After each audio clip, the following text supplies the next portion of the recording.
Hello दोस्तों, नमस्कार। SM किसी चैनल में मैं आप सभी लोगों का दिल से बहुत बहुत स्वागत करता हूं। दोस्तों, इस वीडियो में हम लोग बात करने वाले बहुत एक इंपॉर्टेंट न्यूज़ से रिलेटेड एंड जैसे मैंने आप लोगों को कहा है कि इस न्यूज़ का एक पॉजिटिव इम्पैक्ट हम लोग को देखने को मिल सकता है। तो कौन से शेयर्स यहाँ पे इस न्यूज़ से अच्छे खासे हम लोग को दौड़ते हुए देखने को मिल सकते हैं।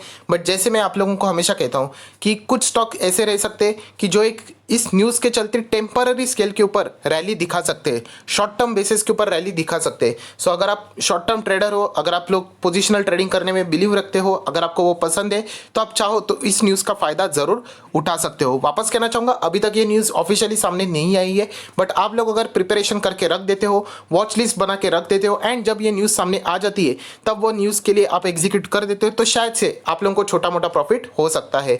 देखा जाए तो आप सभी लोगों को पता है मैं एक लॉन्ग टर्म इन्वेस्टर हूँ, बट इस तरीके के न्यूज़ भी मैं ज़रूर यहाँ पे कवर करता हूँ। तो चलिए दोस्तों, इस वीडियो को स्टार्ट करते हैं एंड इसमें वापस कहना चाहूँगा बहुत ही ध्यान से इस वीडियो को देख लेना, क्योंकि कुछ स्टॉक ऐसे रहेंगे जहाँ पे मैं आप लोगों को वार्निंग भी दे सकता हूँ। कुछ स्टॉक ऐसे हैं कि इस न्यूज़ के साथ साथ आप चाहो तो लॉन्ग टर्म के लिए भी होल्ड कर सकते हो। सो बहुत एक इंपॉर्टेंट वार्निंग भी मैंने आप लोगों को वीडियो के शुरुआत में ही दी है, क्योंकि रिटेल इन्वेस्टर को वार्निंग इसीलिए देना पड़ती है क्योंकि वो जल्दबाजी हमेशा फास्ट फटाफट करने जाते हैं, बाद में फंसते हैं एंड बाद में क्या करते हैं, वो इन्वेस्टिगेशन करना शुरू कर देते हैं जो कि उन्होंने पहले करनी चाहिए थी। तो चलिए दोस्तों, इस वीडियो में हम लोग अगर बात करें तो यहाँ पे दो न्यूज़ को कवर करने वाले एंड उसके बाद यहाँ पे अलग अलग दो न्यूज़ है, उसके चलते अलग अलग दो स्टॉक्स है। दो स्टॉक मतलब अलग अलग सेक्टर से रिलेटेड है जो कि हम लोग यहाँ पे कवर करने वाले हैं।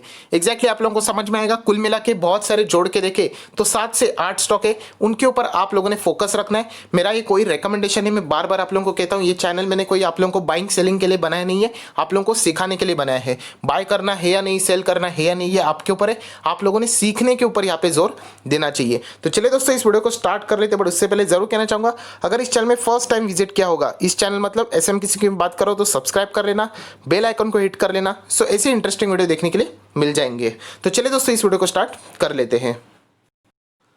सो दोस्तों, सबसे पहले आप लोग न्यूज़ देख सकते हैं। यहाँ पे हिंदी में ये न्यूज़ है, बहुत सारे लोगों को हिंदी भी पसंद है, इसलिए ये आर्टिकल मिला है, इसलिए आपके सामने यहाँ पे दिखा रहा हूँ। सो आप देख सकते हैं आने वाले दिनों में एक राहत पैकेज यहाँ पे आ सकता है एंड वित्त मंत्री ने ये कल के दिन एक इसका संकेत यहाँ पे दे दिया था। सो इसी के चलते आज भी हम लोगों को इसी का पैरामीटर यहाँ पे कुछ देखने को मिला कि राहत पैकेज अभी हम लोगों को फेस्टिवल के सीजन से पहले ही यहाँ पे आते हुए यहाँ पे देखने को मिल सकता है। एक नॉर्मल न्यूज़ यहाँ पे कवर कर दी है, ये आज ही के दिन की न्यूज़ है। एंड सेकेंड दोस्तों, जो न्यूज़ अभी हम लोग को यहाँ पे देखने को मिल रहा है जो कि आप पढ़ सकते हो, इसके अलावा डिफेंस इंपोर्ट रोकने के लिए भी नेगेटिव आइटम की नई लिस्ट भी जल्द जारी होने वाली है। सो दोस्तों, वापस कहना चाहूँगा, ये न्यूज़ अभी तक ऑफिशियली सामने नहीं आया है, ये रिपोर्ट्स के जरिए न्यूज़ सामने आते रहते, बट आप सभी लोगों को पता है कुछ समय के बाद हम लोग को ये हकीकत होते हुए देखने को मिलती है। जैसे कि विप्रो में बायबैक आएगा, उसी के साथ साथ टीसीएस में बायबैक आएगा, ये हम लोगों को पहले ही पता चल गया था, सिर्फ ऑफिशियली न्यूज़ का हम लोग इंतजार कर रहे थे। सो दोस्तों, ये दो ब्रेकिंग न्यूज़ हम लोग को यहाँ पे देखने को मिल रही है। सबसे पहले एक राहत पैकेज यहाँ पे आप लोगों को कुछ ही दिन में आते हुए देखने को मिल सकता है एंड उसी के साथ साथ डिफेंस सेक्टर के लिए दोस्तों एक बहुत ही पॉजिटिव न्यूज़ है, क्योंकि इम्पोर्ट यहाँ पे जो चीज़ें लाई जाती है ये ऑलरेडी हुआ था। आप सभी लोग पता है डिफेंस से रिलेटेड 100 आइटम की नेगेटिव लिस्ट निकाली गई थी कि ये इक्विपमेंट, ये चीज़ें भारी अभी दुनिया से नहीं मांगे जाएंगे, जो भी कुछ है इंडिया खुद मैन्युफैक्चर करेगा। सो वैसे ही दोस्तों, यहाँ पे मैं बताना चाहूँगा, इस वक्त कोई छोटी मोटी लिस्ट नहीं, लगभग 1200 आइटम्स की लिस्ट यहाँ पे डिफेंस सेक्टर में निकाली जाने वाली है, जो कि नेगेटिव इंपोर्ट लिस्ट रहेगी। मतलब ये आइटम बाहर की दुनिया से अभी इंपोर्ट नहीं होंगे, सिर्फ इंडिया इसको मैन्युफैक्चर करेगा और आगे बढ़ेगा। सो दोस्तों, आप सभी लोग पता है कोरोना की वजह से, लॉकडाउन की वजह से बहुत कुछ इश्यूज शुरू हो चुके हैं एंड अगर हम लोगों को आगे बढ़ना है तो डेफिनेटली आत्मनिर्भर भारत के ऊपर जोर जरूर देना पड़ेगा। सो ये बहुत ही एक अच्छा कदम सरकार ने उठाया, हम लोग इसको बोल सकते हैं। तो चलिए दोस्तों, कौन से स्टॉक्स को इस न्यूज़ का फायदा हो सकता है वो भी हम लोगों को देखना है। जैसे मैंने कहा, कुछ न्यूज़ ऐसे होते हैं दोस्तों, टेम्पररी स्केल के लिए उनका फायदा पहुंचा देते हैं, लॉन्ग टर्म के लिए कुछ स्टॉक वहाँ पे अच्छे होते हैं, कुछ स्टॉक ऐसे होते हैं कि शॉर्ट टर्म में ही यहाँ पे खेलने के लिए आप लोग चाहो तो देख सकते हो। तो चलिए, पहले तो मैंने न्यूज़ यहाँ पे कवर कर ली, तो यहाँ पे आ जाते कौन से स्टॉक के ऊपर इसका पॉजिटिवली इंपैक्ट पड़ सकता है।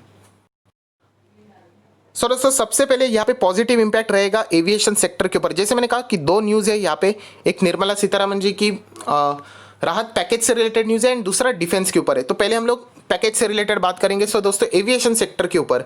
एविएशन सेक्टर मतलब आप इंडिगो पकड़ सकते हो, स्पाइस जेट्स पकड़ सकते हो, इनके ऊपर पॉजिटिव इंपैक्ट पड़ सकता है। अभी आप बोलोगे इसका क्या संबंध? सो दोस्तों निर्मला सीतारमण ने ऑलरेडी बोला था कि जो राहत पैकेज रहेगा वो राहत पैकेज इस वक्त स्ट्रगलिंग इंडस्ट्री के लिए रहने वाला है। स्ट्रगलिंग इंडस्ट्री मतलब जो यहाँ पे ऑलरेडी कोरोना की वजह से बहुत ही ज़्यादा इंपैक्ट उनमें हम लोग को देखने को मिल रहा है, अभी तक वो रिकवर नहीं हो पा रहे। एंड उसमें उन्होंने बताया था कि एविएशन सेक्टर मतलब ये प्लेन वाले हैं, उसी के साथ साथ अगर हम लोग यहाँ पे बात करें तो दूसरे हॉस्पिटैलिटी मतलब ये जो होटल वाले जो बिजनेस रहते हैं ना, आप देख सकते हैं बहुत ही बुरी तरीके से उनकी बैंड बच चुकी है। सो हॉस्पिटैलिटी उसी के साथ साथ एविएशन सेक्टर, इनका नाम हम लोगों को यहाँ पे देखने को मिल सकता है। सो इसके चलते हम लोग कह सकते हैं कि टेम्पररी स्केल के लिए होटल बिजनेस एविएशन सेक्टर में हम लोग को जंप देखने को मिल सकता है। सो जो ट्रेडर्स लोग हैं, हालांकि मैं हमेशा मदद करता हूं, बट जो लोग चाहे वो कर सकते हैं, आपका पैसा आपका डिसीजन होना चाहिए। सो जो ट्रेडर्स लोग हैं उन्होंने इस चीज़ के ऊपर बहुत ही बारीकाई से नज़र रखनी चाहिए। मैं वापस कहना चाहूँगा कल जाके कुछ पोजीशन मत बना लेना, क्योंकि ये न्यूज़ अभी तक ऑफिशियली आई नहीं है। जिस दिन आएगी तो इसके लिए आप लोगों ने इन स्टॉक के ऊपर नज़र रखनी चाहिए, ये मेरा मानना है। सो आपको फॉलो करना है नहीं करना है भी आपके ऊपर है। सो सबसे पहली बात अगर हम लोग करें तो एविएशन सेक्टर में आप सभी लोग पता है इंडिगो, स्पाइस जेट की अगर मैं बात करूँ तो लॉन्ग टर्म के लिए मैं तो ऑलरेडी एग्जिट हो चुका हूँ, क्योंकि ये बिजनेस स्ट्रगलिंग है, इसीलिए तो सरकार मदद कर रही है। तो ऐसे स्ट्रगलिंग बिजनेस में लॉन्ग टर्म इन्वेस्टर ने पढ़ना नहीं चाहिए, ये ऑलरेडी मैं बता चुका हूं। मैं खुद इन शेयर से एग्जिट ले चुका हूं। आपको जो सही लगता है आप लोग वो डिसीजन यहां पे ले सकते हो। एंड अगर देखा जाए तो होटल बिजनेस, अभी होटल की अगर मैं बात करूँ तो इंडियन होटल एक पॉपुलर स्टॉक है, बट वहाँ पे भी अगर देखा जाए तो ज़्यादा कोई रिटर्न मिलने की गुंजाइश नहीं है। सो होटल बिजनेसेस को भी अपने पोर्टफोलियो में अगर आप लोग इग्नोर करोगे तो अच्छी बात रहेगी। जो ट्रेडर्स हैं वो इस न्यूज़ का फ़ायदा उठा के चाहे तो शॉर्ट टर्म में पैसा कमा सकते हैं, वो उनकी मर्जी। सो चलिए दोस्तों, इन्वेस्टर की ओर से तो यहाँ पे ना ही है। एंड अभी आ जाते हैं सेकेंड न्यूज़ के ऊपर।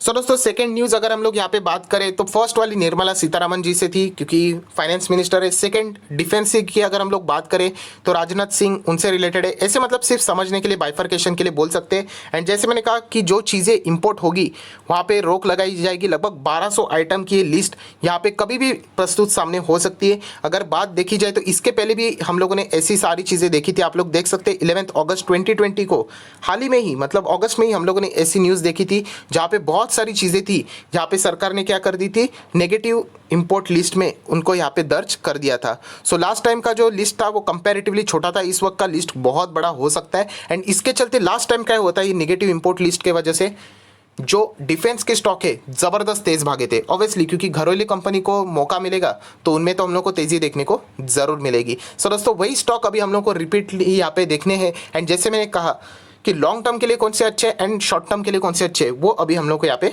देखने हैं। तो चलिए दोस्तों, सबसे पहले यहाँ पे हम लोग आ जाते हैं। तो वो स्टॉक है BEL, yes, Bharat electronic limited. So वापस कहना चाहूँगा ये शॉर्ट टर्म के लिए देखा जाए तो इस न्यूज़ का फ़ायदा इस स्टॉक को हो सकता है। लॉन्ग टर्म के लिए अगर हम लोग यहाँ पे बात करें तो डेफिनेटली यहाँ पे अभी भी आप लोग देख सकते हो, मैक्सिमम चार्ट में आपको दिखाना चाहूँगा तो इतना भी स्ट्रेंथ हम लोगों को यहाँ पे देखने को नहीं मिल रहा है। सो शॉर्ट टर्म के लिए जो लोग इस न्यूज़ का फ़ायदा उठाना चाहते हैं, मतलब अभी तक आई नहीं है, आप लोग बहुत ही क्लोजली मॉनिटर करने ना, जो ट्रेडर्स रहते हैं उनको मेरी बात पता है यहाँ पे चल रही है। सो BEL के ऊपर आप लोग चाहे तो नज़र रख सकते हैं। लॉन्ग टर्म के लिए मुझे स्टॉक इतना ज़बरदस्त फिलहाल तो नहीं लग रहा है। BEML की भी बात करें तो दोस्तों इसके ऊपर भी आप चाहो तो नज़र रख सकते हो। लॉन्ग टर्म के इन्वेस्टमेंट के हिसाब से इतना दमदार नहीं लगता है, ठीक ठाक स्टॉक है। आप चार्ट पैटर्न के ऊपर देख सकते हैं कितनी भारी वॉलेटिलिटी है, बट स्टिल स्टडी करने के लिए दोस्तों वापस कहना चाहूँगा, मेरा चैनल स्टडी करने के लिए बार बार आप लोगों को, आधे लोग तो सिर्फ पैसे पैसे पैसे की बात करते रहते हैं, ऐसे लोग ही पैसा गवा देते हैं। पहले सीखने के ऊपर जोर दो, ऑटोमेटिकली फिर एक ज़माना ऐसा आएगा कि आप लोगों को समझेगा कि कौन से न्यूज़ को कितना इंपॉर्टेंस देना चाहिए। सो BEML के ऊपर भी आप लोग नज़र रख सकते हो, जो कि डिफेंस से रिलेटेड ही बहुत सारी चीज़ें का काम यहाँ पे करती रहती है। तो चलिए दोस्तों, और भी बहुत सारे स्टॉक है, जैसे मैंने कहा कि टेम्पररी स्केल के लिए वहाँ पे आग लग सकती है। एंड सेकंड, उसके बाद थर्ड स्टॉक है दोस्तों अशोक लेलैंड। यस दोस्तों, अशोक लेलैंड अभी आपके सामने यहाँ पे ओपन होने जा रहा है। ऐसा क्यों? क्योंकि आप सभी लोग पता है जो हमारा डिफेंस है, आर्मी के, उसके जो ट्रक्स है दोस्तों वो अशोक लेलैंड की ओर से ही यहाँ पे मंगाए जाते हैं। सो अशोक लेलैंड के ऊपर आप चाहो तो यहाँ पे नजर रख सकते हो। वापस यहाँ पे लिखना चाहूँगा दोस्तों, कोई भी कल पोजीशन नहीं बनानी है, क्योंकि आधे अधूरे लोग कैसे रहते, फटाफट फटाफट सुन के भाग जाते हैं एंड बाद में बोलते सर आपने कहा था, तो मैंने कुछ नहीं कहा था, मैं सिर्फ आपको न्यूज़ कवर करके यहाँ पे बता रहा हूँ, क्योंकि रिटेल इन्वेस्टर को ये न्यूज़ पता चलेगी 10 दिन के बाद, तो इसलिए पहले ही बता रहा हूँ कि यहाँ पे प्रिपेयर ज़रूर रहना। सो अशोक लेलैंड के बाद दोस्तों यहाँ पे कोई और स्टॉक है, तो दोस्तों उसका नाम है भारत फोर्ज। यस दोस्तों, भारत फोर्ज के ऊपर भी आप लोग चाहो तो यहाँ पे नज़र रख सकते हो। ये भी स्टॉक ऐसा है दोस्तों जो कि डिफेंस से रिलेटेड यहाँ पे काम करता रहता है। इनफैक्ट भारत फोर्ज एक ऐसा स्टॉक है दोस्तों जिसको अगर आप चाहो तो मैं वापस कहना चाहूँगा लॉन्ग टर्म के लिए थोड़ा सा विचार कर सकते हो। सर क्या आप खरीदते हो? तो नहीं, मेरे इस पोर्टफोलियो में भारत फोर्ज जैसा स्टॉक नहीं है, बहुत ही मतलब नहीं है, मतलब बहुत ही मिनिमम क्वांटिटी रहेगी, 5 6 10 क्वांटिटी रहेगी, जिसको मैं बड़ा इन्वेस्टमेंट नहीं मानता हूँ। सिर्फ खरीद के छोड़ दिया है, कल जीरो भी हो गया तो फ़र्क नहीं पड़ेगा, ऐसे यहाँ पे सिर्फ खरीद के छोड़ दिया, उसको ये बोलते हैं बड़ा इन्वेस्टमेंट। यहाँ पे मैंने नहीं करके रखा हुआ है। ऐसा तो इन्वेस्टमेंट में हर किसी स्टॉक में करते रहता हूँ, छोटा मोटा, कभी ना कभी वो चल जाए तो प्रॉफिट होता ही है। सो भारत फोर्ज अगर आप चाहो तो सीरियसली थोड़ा सा देख सकते हो, क्योंकि बीच में कंपनी ने बहुत ही अच्छा खासा परफॉर्मेंस देने की कोशिश की थी। सो भारत फोर्ज के बाद एंड यूजुअली ऐसे न्यूज़ जब आएगी तो भारत फोर्ज के ऊपर ज़्यादा फोकस आप लोगों ने रखना चाहिए। उसके बाद BDL, भारत डायनामिक लिमिटेड, आप देख सकते हैं यहाँ पे मिसाइल, ये जो आप लोगों को लोगो देखने को मिल रहा है, ये मिसाइल से रिलेटेड काम करती है दोस्तों, तो इस स्टॉक के ऊपर भी आप लोगों ने नजरें रखनी चाहिए। मैक्सिमम चार्ट पैटर्न अगर हम लोग देखेंगे तो इतना अट्रैक्टिव नहीं है। सो लास्ट टाइम जब हम लोगों ने अगस्त मंथ में ऐसी न्यूज़ आई थी, आप देख सकते हैं जंप देखने को मिल रहा है, ये अगस्त मंथ के दरमियान ही ये जंप थी। सो हम लोग कह सकते हैं कि अगर ऐसी नेगेटिव लिस्ट ये सामने आ जाती है, सो BDL, BML एंड उसी के साथ साथ और भी जो स्टॉक डिफेंस के, उनके ऊपर आप लोग नज़र रख सकते हो, बहुत कुछ सीखने को आप लोगों को मिल सकता है। उसी के साथ साथ नेक्स्ट स्टॉक है मिधानी। यस दोस्तों, मिश्र धातु निगम लिमिटेड। हमारे जो सोल्जर्स रहते हैं, उनके जो आर्मर्स रहते हैं, बुलेट प्रूफ जैकेट्स रहते हैं, ये बनाने का काम इस कंपनी को मिलता है। सो इस कंपनी के ऊपर भी आप लोग चाहो तो नज़र रख सकते हो। देखा जाए लॉन्ग टर्म के लिए तो ये भी एक कंपनी ठीक ठाक लगती है, जो कि आप लोग चार्ट पैटर्न के हिसाब से कह सकते हो, बट वापस कहना चाहूँगा कि बहुत ही फंडामेंटली स्ट्रॉन्ग ऐसी नज़र नहीं आती। अगर आप सीखना चाहते हो तो 1 2 शेयर लेके कोशिश यहाँ पे कर सकते हो। इतना 3 से 4 बार क्लियरली बोला है दोस्तों कि ये सीखने के ऊपर जोर दो। बहुत सारे लोग सिर्फ पैसे के पीछे भागते हैं, वही लोग बुरी तरीके से अटक जाते हैं दोस्तों। उसी के साथ साथ डिफेंस का नाम आता है तो एक कंपनी का नाम हमेशा सामने आते हैं, जिसका नाम है लार्सन एंड टुब्रो। यस दोस्तों, L&T एक ऐसा स्टॉक है दोस्तों जो कि लॉन्ग टर्म के हिसाब से जो लोग खरीदना चाहते हैं खरीद सकते हो, बट जैसे मैंने कहा बहुत स्लो चलेगा। मतलब विप्रो, ITC, L&T ये सब स्टॉक ऐसे कि कछुए की चाल चलने वाले। अगर आप एक्सपेक्ट करते हो कि ये Bajaj finance, Reliance industry, TCS, Infosys जैसे तेज़ी पकड़ेंगे, सो वैसे ही इनमें आप लोगों को रफ्तार बहुत ही रेयरली देखने को मिल सकती है। सो L&T देखा जाए तो इस लॉस बुक करने वाला स्टॉक नहीं है, बहुत ही फंडामेंटल स्ट्रॉन्ग वाला स्टॉक है। सो आप चाहो तो L&T के ऊपर स्पेसिफिकली नज़र यहाँ पे रख सकते हो। सो आप आशा करता हूँ दोस्तों आप लोगों को ये मेन टॉपिक यहाँ पे समझ में आया होगा। एंड वीडियो को क्लोज करने से पहले क्लियर डिस्क्लेमर यहाँ पे लिखना ही चाहूँगा कि यहाँ पे मेरा कोई रिकमेंडेशन नहीं है कि आप लोग खरीदो, क्योंकि आधे लोगों को मैं सिखाने की कोशिश करता हूँ कि ऐसे न्यूज़ आती है, आप लोग कोशिश करके देख लेना, पेपर ट्रेडिंग करके देख लेना कि आप लोगों को प्रॉफिट होता है या नहीं होता है। ये चीज़ें सीखने की होती है, but directly without knowledge enter कर लेते हैं, मार्केट में 50,000 डाल के बैठ गए एंड बाद में नुकसान होता है, बोलते हैं सर हम 35 पे एग्जिट हो गए, 15,000 का आपके वजह से लॉस हुआ। सो ये कहना चाहूँगा आप लोग सीखने के ऊपर जोर ही नहीं दे रहे हो। ये पहले ट्रेनिंग तो लो, डायरेक्टली मैच खेलने का, वर्ल्ड कप खेलने का सपना देख रहे हो, पहले नेट प्रैक्टिस तो करना सीखो। तो ये सारी चीज़ें दोस्तों, इसका न्यूज़ बाद में आएगा, तो ये न्यूज़ के चलते ये वॉच लिस्ट पहले ही बना के रख लेना। एंड उसके बाद शेयर के ऊपर इम्पैक्ट क्या आता है वो भी एक बार चेक कर लेना। ज़रूरी नहीं कि सारे शेयर्स ही भाग जाए, ये देखना पड़ेगा। ये डिफेंस से रिलेटेड काम करने वाले स्टॉक से। और एक स्टॉक है दोस्तों जिसको यहाँ पे मैंने कवर नहीं किया, वो भी भूल गया, हिंदुस्तान एरोनॉटिकल्स लिमिटेड, HAL, हाल। यस दोस्तों, ये भी कंपनी ज़रूर है जो कि डिफेंस से रिलेटेड ही जुड़ी हुई है, एविएशन सेक्टर से जुड़ी हुई है, तो इस कंपनी को भी बिल्कुल भूल के नहीं चलेगा। सो दोस्तों यही कहना चाहूँगा कि मैं आप लोगों को सिखाने की कोशिश कर रहा हूँ, वापस कह रहा हूँ कि ऐसे आप लोग अगर सीखने की कोशिश करोगे तो डेफिनेटली फ्यूचर में आप लोगों को ये सारी चीज़ें समझ में आ जाएगी। सो आशा करता हूँ दोस्तों आपको ये वीडियो डीपली समझ में आया होगा कि मेरा कहने का मकसद क्या था। सो अगर आपको समझ में आया तो ज़रूर इसको लाइक करना, दोस्तों के साथ शेयर करना, तो उनको भी ये सारी बातें पता चल जाएगी। So that's it, thank you very much दोस्तों, we will be meeting in our next video. तब तक के लिए बाय बाय।